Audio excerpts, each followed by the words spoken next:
सूर्यपुत्र कर्ण महाभारत का एक बहुत ही खास पात्र था। कर्ण को न केवल उनके पराक्रम बल्कि उनके दानवीर होने के कारण आज तक जाना जाता है। ऐसा माना जाता है कि उनसे बड़ा कोई और दानी न कभी हुआ और न कभी हो पाएगा। भगवान कृष्ण खुद भी कर्ण को ही सबसे बड़ा दानी मानते थे, लेकिन ये बात अर्जुन को जरा भी पसंद नहीं थी। अर्जुन को पसंद नहीं था कि कैसे श्री कृष्ण कर्ण की वाहवाही करते हैं, कर्ण की तारीफें करते हैं। इसी के चलते भगवान श्री कृष्ण ने अर्जुन के सामने ये साबित कर दिया था कि कर्ण से बड़े दानवीर तो खुद अर्जुन भी नहीं।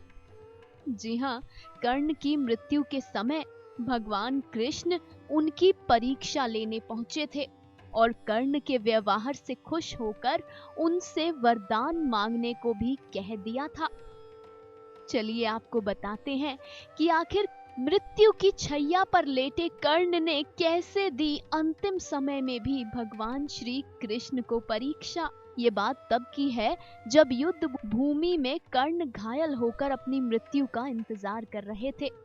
उस समय अर्जुन ने भगवान श्री कृष्ण से कहा, देखो आपका दानवीर कर्ण असहाय होकर मौत का इंतजार कर रहा है। इस पर श्री कृष्ण ने अर्जुन को जवाब दिया कि कर्ण को उसके दानवीर होने के लिए हमेशा याद किया जाएगा। इस बात को सुनकर अर्जुन बोले कि कर्ण सबसे बड़ा दानवीर आखिर कैसे हो सकता है।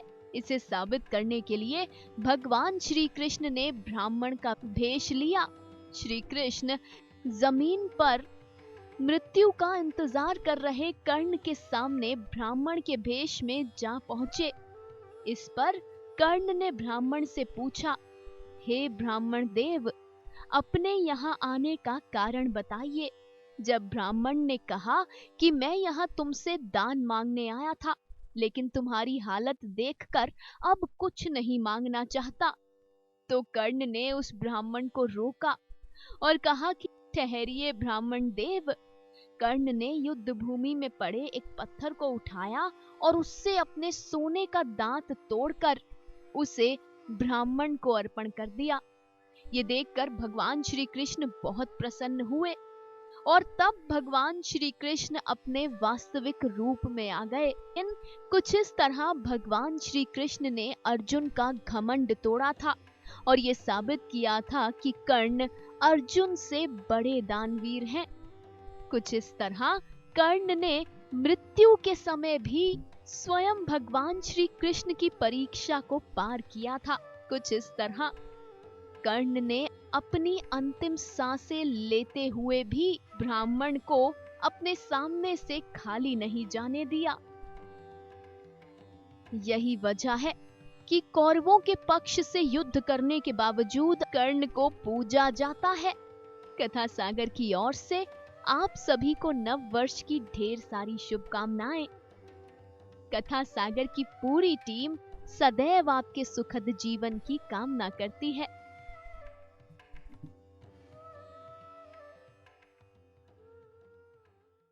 हर अपडेट के लिए सब्सक्राइब करें